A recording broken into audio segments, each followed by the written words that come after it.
Chapter 7. Chapter 8. First Birthday. "That was awful," said Kirsty to Mother. "Turning away and just leaving him. How can he know he's done anything wrong?" Her eyes filled with tears. Mother gave her a cuddle. "I'm sure he'll soon learn," she said. "It's bound to be hard for him at first," said Father, "but it's the only thing to do." "You'll be happy enough with all those fish to eat," said Grumble. "Why, his stomach looked as tight as a drum." "When's lunch?" said Angus. They went down again that afternoon. Kirsty called Crusoe, and he came, and they all made a tremendous fuss over him, so that she was much happier when she went to bed that night.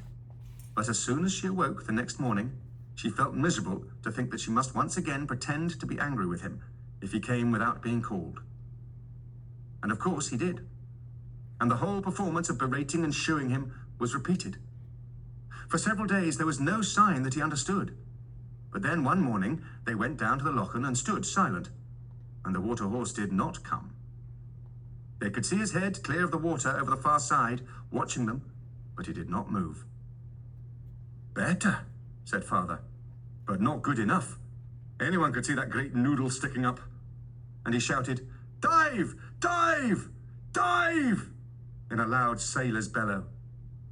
The head submerged with a startled splash. Gradually, it seemed as though the water horse was getting the message. Before long, he never came unless called. And by the time Father went back to rejoin his ship, the others were all confident that, unless they shouted his name, they could not see a hair on his head, if it had any hair. Somewhere, a pair of nostrils would be protruding just above the water, perhaps even a pair of watching eyes, but no one could ever have spotted them amongst the shifting ripples of the surface. Now, at last, there was no longer any need to speak harshly to Crusoe. The lesson had been learned, and they could simply enjoy spoiling him each time he answered his name. And he could enjoy the tickling and the warm words of praise, and now the occasional treat of a special, and for the water horse unusual, titbit. One day, Angus had arrived carrying a cookie in his hand. It was his habit to provide himself with emergency supplies of some sort to see him through the difficult gap between one meal and the next. But on this occasion, maybe because it was not long after breakfast, he had reached the lochen without yet having eaten the cookie. It was chocolate chip, his favourite kind. They called Crusoe and stood waiting on the bank, when so suddenly as to make them jump, he surfaced right beside them, stretched out his long neck and took the chocolate chip cookie neatly out of Angus's hand. "Avast there!" shouted Angus angrily. "Give that back, you son of a sea cook!" But the cookie had vanished, and a pleased expression had appeared on the face of the water horse. He licked his lips in appreciation and gave a short, deep grunt, a sign, they knew, of great contentment. From then on, by common consent, with the exception of Angus, a chocolate chip cookie was Crusoe's special treat.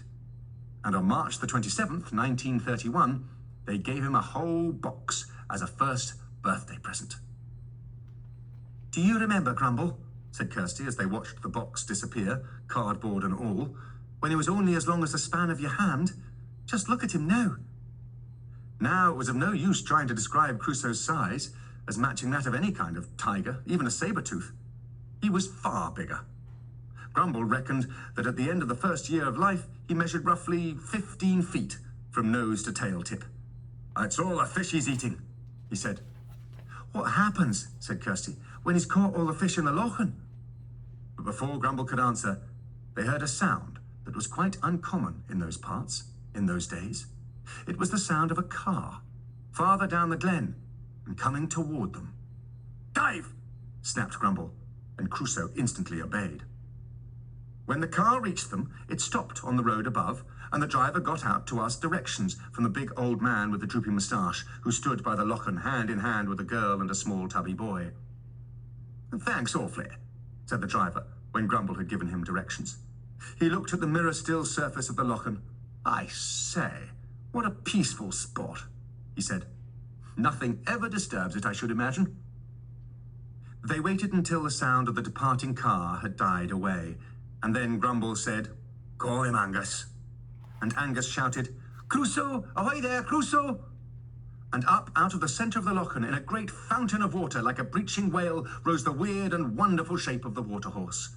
In a flurry of spray and foam, he hurtled shoreward at his best speed, bellowing softly with pleasure at this second summons from his friends. "I say, what a peaceful sport," drawled Angus. "Nothing ever disturbs it, I should imagine." Nothing did disturb it throughout that spring and summer of 1931. Grumble took the children down to the Lochen less frequently now, perhaps only once a week. When they asked why, he said that Crusoe needed to get more used to being on his own. It was like a child growing up, Grumble said. Before long, he would have to make his own way in the world. But one day in the autumn, they witnessed an incident that showed that Crusoe's tastes in food were not confined to fish and chocolate chip cookies. As they approached the usually deserted Lochen, they saw, standing on the road above it, a party of about a dozen people. They were certainly not locals, for there was nothing Scottish in the loud voices they could hear, and they were all oddly dressed. They wore pants, men and women alike, and thick Fair Isle sweaters and heavy hobnailed boots, and they had knapsacks on their backs and carried stout walking sticks. "Who are they?" said Angus. "Hikers," said Grumble sourly. "What are hikers?" said Kirsty. "Folk who trample all over the countryside. Townsfolk, mostly. It's all the fashion these days. Don't know a sheep from a peg." Just then they saw one of the hikers point out across the Lochen, and then the whole party turned and looked and pointed. Kirsty caught her breath. Had they seen Crusoe? She listened tensely to the loud voices. "Look at that goose," said one. "That's not a goose," said another, one of those men who knows everything. "That's a swan." "Look, it's put its head right under the water. Doesn't it look funny with its bottom sticking up in the air? Why is it doing that?" "It's looking for fish," said the clever one. "Now it's come up again. Now it's put its head down again." And as Grumble and the children watched, the swan dived once more. Then, quite silently and suddenly, it disappeared beneath the surface. "Where's it gone?" said the hikers. "It's dived," said the clever one. There was silence then for several minutes, until somebody said, "It's been underneath an awful long time." "They can hold their breath," said the clever one, and the hikers turned away and tramped off down the road, swinging their walking sticks. Out on the water, a few white feathers rose and floated on the surface.